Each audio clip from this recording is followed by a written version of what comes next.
ABC Cargo and Courier, #1 in GCC. The bridge to your home. Ya Saudi, Ya Salam, Ya Saudi.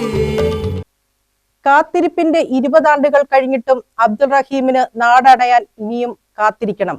പ്രാർത്ഥനയോടെ ഒരു നാട് മുഴുവൻ കാത്തുനിന്ന നിമിഷത്തിന് ഇനി എത്ര ദിവസങ്ങളുടെ ദൂരമെന്ന് നിശ്ചയമില്ല. മെയ് 20-ന് ഫൈനൽ എക്സിറ്റ് വിസ നേടി റഹീം നാട്ടിലെത്തുമെന്ന വാർത്തകൾ സജീവമായിരുന്നു. എന്നാൽ സാങ്കേതിക നടപടിക്രമങ്ങൾ പൂർത്തിയാക്കാൻ ഇനിയും സമയമെടുക്കുമെന്നാണ് പുതിയ വിവരങ്ങൾ സൂചിപ്പിക്കുന്നത്.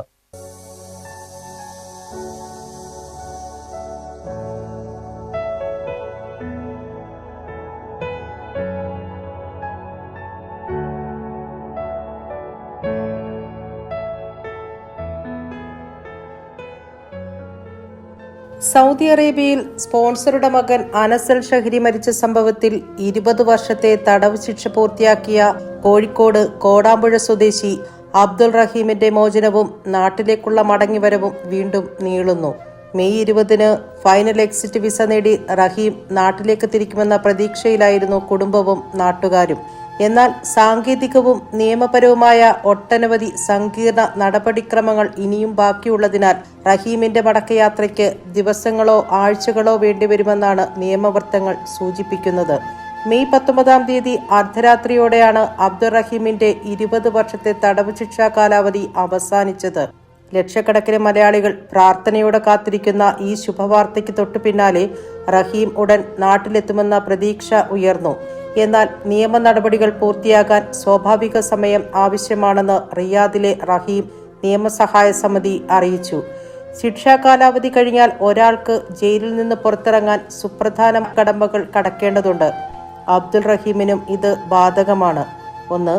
അബ്ദുൾ റഹീം 20 വർഷം തടവ് കാലയളവ് കൃത്യമായി പൂർത്തിയാക്കിയെന്ന് എൻഡ് ഓഫ് സെന്റൻസ് വെരിഫിക്കേഷൻ ജയിൽ അധികൃതർ രേഖാമൂലം സ്ഥിരീകരിക്കണം.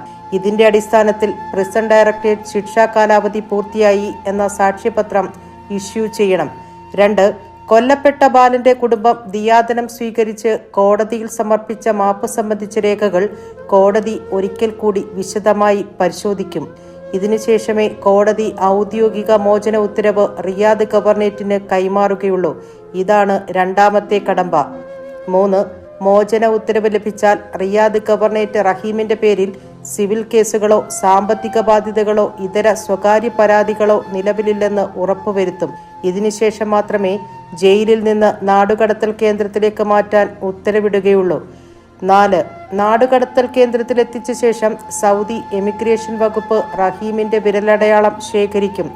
റഹീമിന് സൗദിയിലേക്ക് പ്രവേശനമില്ലാത്ത വിധം ആജീവനാന്ത വിലക്ക് ഏർപ്പെടുത്തി ഫൈനൽ എക്സിറ്റ് വിസ അനുവദിക്കുകയും ചെയ്യും. 5. സൗദി അറേബ്യയിൽ മെയ് 21 മുതൽ വലിയ പെരുന്നാൾ അവധി ആരംഭിച്ചു. സർക്കാർ ഓഫീസുകൾ അവധിയിലാകുന്നതോടെ ഔദ്യോഗിക ഫയൽ നീക്കങ്ങൾ തടസ്സപ്പെടും. ഓഫീസ് പ്രവർത്തനങ്ങൾ പുനരാരംഭിച്ച ശേഷമേ ബാക്കി നടപടികൾ വേഗത്തിലാകൂ. അതേസമയം നടപടികൾ വൈകുമെങ്കിലും റഹീമിന്റെ യാത്ര വേഗത്തിലാക്കാൻ ഇന്ത്യൻ എംബസിയും റഹീം സഹായ സമിതിയും സജീവമായി രംഗത്തുണ്ട്. അബ്ദുൾ റഹീമിനായി ഇന്ത്യൻ എംബസി ഔട്ട്പാസ് തയ്യാറാക്കിയിട്ടുണ്ട്. അതുകൊണ്ട് തന്നെ നടപടിക്രമം പൂർത്തിയായാൽ ഉടൻ ഫൈനൽ എക്സിറ്റ് വിസ നേടി രാജ്യം വിടാൻ കഴിയും. സാധാരണ സൗദിയിൽ ശിക്ഷാ കാലാവധി കഴിഞ്ഞാൽ മോചന ഉത്തരവും ഫൈനൽ എക്സിറ്റും നേടി പുറത്തിറങ്ങാൻ ഒരാഴ്ച മുതൽ 1 മാസം വരെ സമയമെടുക്കും. റഹീമിന്റെ കേസിൽ റിയാദിലെ റഹീം നിയമസഹായ സമിതിയും ഇന്ത്യൻ എംബസിയും അതീവ ജാഗ്രതയോടെ ഇടപെടുന്നുണ്ടെങ്കിലും സ്വാഭാവികമായ കാലതാമസം പ്രതീക്ഷിക്കണം. ലോക മലയാളികൾ ഒരേ മനസ്സോടെ 34 കോടി രൂപ സമാഹരിച്ചാണ് റഹീമിന്റെ മോചനത്തിന് ദിയാദനം കണ്ടെത്തിയത്.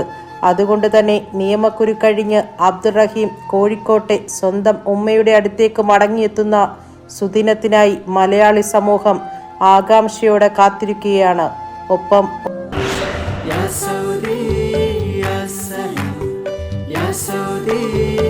ABC Cargo and Courier, #1 in GCC. The bridge to your home.